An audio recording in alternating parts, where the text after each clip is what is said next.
You have noticed something. She looks at you a certain way. She laughs a little longer than the joke deserves. Something in the air between you feels different, and you cannot explain it, but you cannot dismiss it either. What if you are not imagining it? What if she has been thinking about you in ways she has not said out loud, and her entire body has been quietly telling you that in a language you were never taught to read? Stay with me until sign number 7, because that one is the signal most men have experienced and completely misread, and understanding it will change how you see every interaction you have had up until now. Most men have been taught to wait for certainty, to wait for her to say something obvious, to wait until there is no room for doubt. And in that waiting, they miss window after window. Not because the signals were not there, because no one ever handed them the key. That ends today. This is not about fantasy or wishful thinking. This is behavioral science. This is attachment psychology. This is the result of decades of research into how the human mind and body behave when someone cannot stop thinking about another person. And none of it is guesswork. None of it is opinion. It is the hidden language of a woman whose mind keeps returning to you, even when she wishes it would not. If this kind of depth is what you have been looking for, tap like right now. Because this channel exists to give you what no one else will. The real psychology beneath what women feel before they ever find the words for it.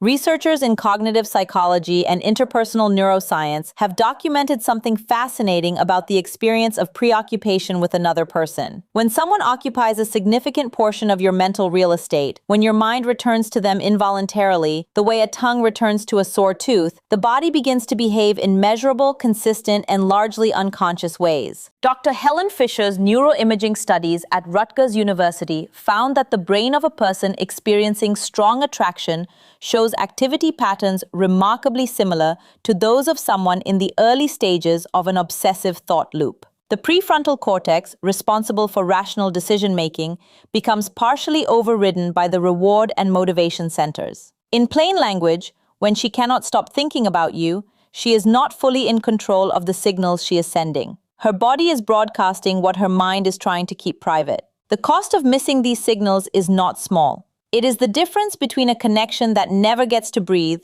and one that becomes something neither of you expected. The men who learn to read this language become men who are rarely confused about where they stand. And that clarity, that groundedness, is itself one of the most quietly powerful things a man can carry into any room. This is about understanding and respect, not control or manipulation. Everything we discuss today is in service of genuine connection, of honoring what she is feeling by being present enough to receive it. The first sign is that she finds reasons to say your name. This one is subtle, and it is backed by some of the most compelling research in social psychology. Dr. Lawrence Kaslar's work on the psychological significance of personal names established that we use the names of people who occupy our thoughts more frequently than we use the names of people who do not. It is an unconscious anchoring behavior. The mind keeps reaching for the person it is preoccupied with, and the name is the most direct verbal handle it has. When a woman is thinking about you constantly, your name begins appearing in her speech in places where it is not strictly necessary. She will use it mid-sentence when she could have simply continued without it. She will say it at the beginning of a response when no clarification was needed. She will say it again in a conversation where she has already said it twice, not for emphasis, but because something in her keeps reaching for it. Most men never notice this. They are listening for content, not pattern. But once you begin paying attention to how often your name appears in her speech and in which moments she reaches for it, you will see something that is impossible to unsee. Imagine this. You are in a group conversation. Several people are talking. She addresses a point to the room, and then, almost as an afterthought, she turns toward you specifically and says your name before finishing the sentence. She did not need to. You were already listening.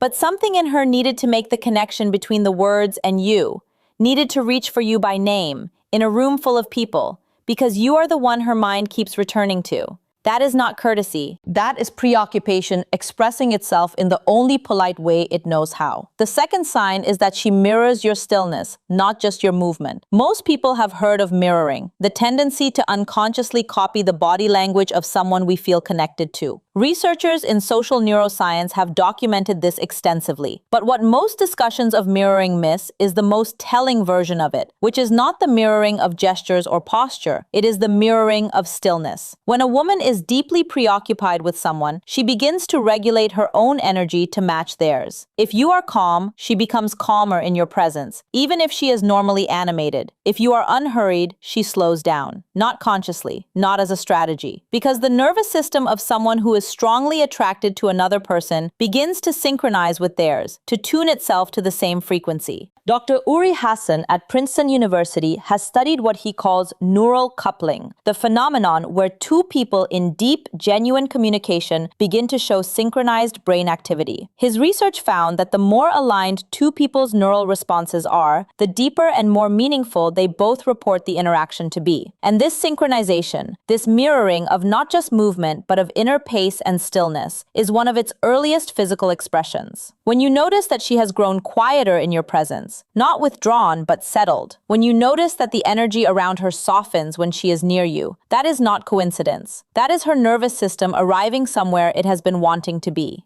The third sign is that she references things you said in previous conversations. This one is underestimated almost universally, and yet it is one of the clearest indicators that a woman has been thinking about you between the times she sees you. When someone occupies your thoughts, the details of your interactions with them become unusually vivid. The brain's memory consolidation process, which normally filters out low-priority information during sleep, instead reinforces the memories associated with emotionally significant people, which means that a woman who is preoccupied with you will remember what you said, not the highlights, the details, the specific word you used, the observation you made in passing, the small thing you mentioned about yourself that most people would have let go unremarked. When she brings those things back, when she says, "You mentioned last time that you used to do this, and I have been thinking about that," she is not just demonstrating good memory. She is revealing that the conversation did not end when you walked away. It continued, inside her, and she has been living with it since. A woman in her early 50s described this to me in a way that stayed with me. She had been seeing a man casually for a few months and was trying to understand why she kept thinking about him. She said, "I catch myself replaying things he says, not big things, small things, the way he described something, a sentence he used,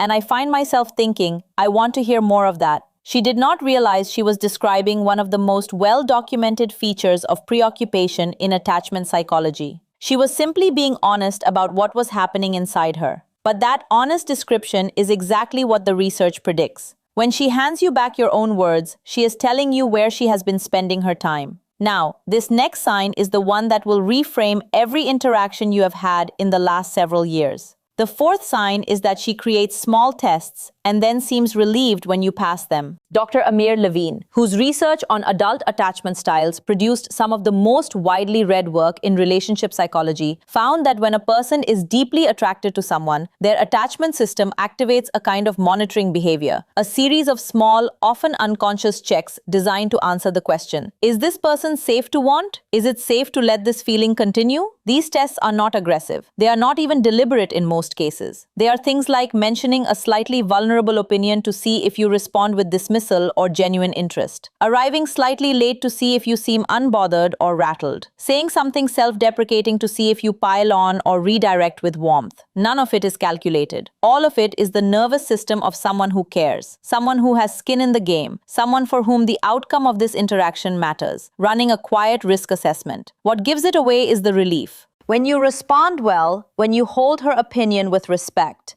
when her lateness does not destabilize you, when you meet her self-deprecation with warmth, something in her visibly releases.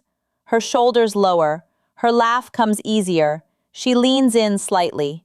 Because the nervous system has received the data it was looking for, and the data says, this one is safe. You will only notice this if you are paying attention to the shift, the before and after of her response to how you handle her small moments.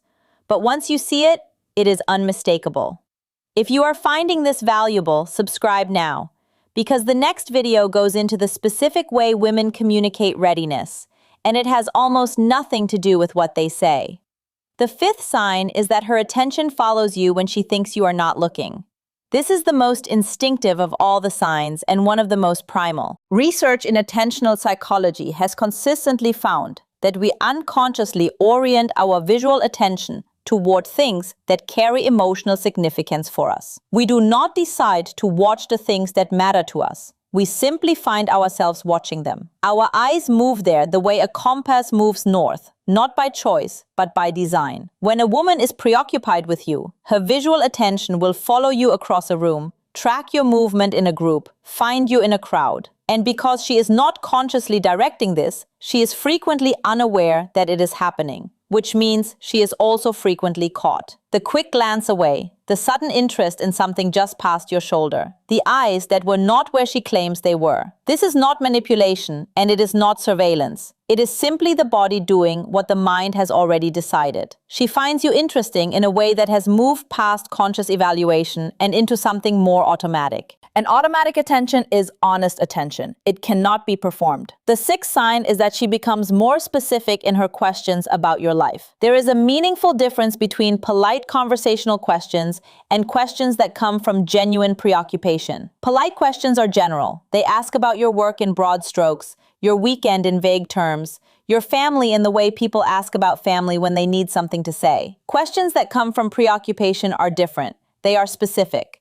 They dig into something you mentioned before. They follow up on details that a casual listener would have lost. Dr. Arthur Aaron's research on interpersonal closeness found that the desire to know another person, really know them, in the specific and detailed sense, is one of the clearest markers of genuine emotional investment. We do not work to understand people who do not matter to us. Understanding takes effort, takes memory, takes a willingness to hold someone's inner world with care. When she is doing that, when her questions have the texture of someone who has been thinking about you between conversations, it is because you have already taken up residence in her mind, and her curiosity is simply trying to catch up to what her feelings already know. The seventh sign is that she mentions you to other people and then seems slightly embarrassed that she did. This is the sign most men have encountered and misread as awkwardness. It is not awkwardness. It is the social expression of preoccupation. When someone occupies your thoughts to the degree that constitutes genuine preoccupation, they begin appearing in your conversations with other people in ways that feel natural from the inside, but visible from the outside. You mention them in contexts where they do not quite need to be mentioned. You find yourself saying their name to a friend who did not ask about them. And when it happens, when the name appears in a conversation where it was not invited, there is often a brief moment of self-consciousness, a slight color in the face, a quick laugh to cover the reveal. If she has told you that a friend mentioned you, or if you have observed her referencing you to someone else and then catching herself, you are not dealing with coincidence. You are dealing with a woman whose thoughts about you have overflowed the container of her private mind and begun appearing in her public conversations, and who is not entirely pleased about how obvious that makes her. The eighth sign is that she finds reasons to stay in the conversation longer than necessary. Research on time allocation in social behavior consistently shows that we extend our time with the people who matter to us, often without realizing we are doing it. We find one more thing to say, we ask one more question, we laugh a little longer at the end of something funny because it provides a reason to remain in the space. We invent reasons to linger. When a woman keeps finding one more thing to add, one more question to ask, one more small observation to offer at the precise moment when the conversation could naturally end, she is not being socially awkward. She is being human in the most honest way possible. She does not want to leave, not yet. Not while there is still a reason to be near you. And because she cannot say that directly, the conversation simply keeps not ending. None of this works as a system for getting something from someone. None of these signs are a green light for pressure or rushing. They are an invitation to show up, to be the kind of man who receives what is being offered with steadiness, warmth, and the unhurried presence of someone who has nowhere more important to be. The ninth sign, and this is the one that ties all the others together, is that she becomes slightly more herself around you over time, not less. This is the deepest sign, and it is backed by some of the most substantial research in the field of human connection. Dr. Carol Dweck's work on social self-presentation found that we perform less, we edit ourselves less, we manage our image less, around people with whom we feel genuine emotional safety. The dropping of performance is not a choice. It is a response to felt security. And felt security in the context of attraction is the direct product of preoccupation, of having thought about someone so much that the idea of them has become familiar, warm, and trustworthy before the reality of them has even been fully tested. When she laughs more easily with you than she does in groups, when she says the slightly unpolished thing she would normally smooth over, When she lets you see the version of herself that has not been curated for an audience, that is not casualness, that is trust. That is a woman whose mind has been rehearsing closeness with you long enough that the real thing no longer feels dangerous. Imagine this. She is someone who is normally composed, careful, considered in what she shares. But with you, something different happens. She tells you the things she did not mean to tell you. She laughs at herself in a way that is genuine rather than performed. She is, in a word, herself. And something about that surprises even her, because she has not been this with someone in a long time. That is the 9th sign. And it is the most important one, because it means that whatever has been happening inside her has crossed the line from interest into something she cannot manage anymore. She has already let you in. Her body knew before her mind admitted it. And every sign we have discussed today was the trail of evidence left behind by a woman who could not stop thinking about you, and whose whole self was quietly, honestly, and beautifully telling you so. Real connection is not a puzzle to solve. It is a presence to inhabit. The man who understands these signs does not use them as leverage. He uses them as an invitation to show up more fully, more honestly, more steadily than he ever has before. He becomes the kind of man who is worthy of the thoughts she cannot stop having. Most men will never read this language. They will walk past these signals every day of their lives and call it bad luck, call it timing, call it mystery. But you are here. You have chosen to understand. And that understanding, that serious, humble, genuinely curious intention to see what is real, is itself one of the most quietly magnetic things about you. Drop the word aware in the comments if something in this landed for you today. Because awareness is where all of this begins, not strategy, not technique. Just the willingness to see what has always been there. And what is coming in the next video reveals something that goes even deeper. The one moment in a developing connection when everything either opens or closes, and what the man who understands psychology does differently in that exact moment that changes everything.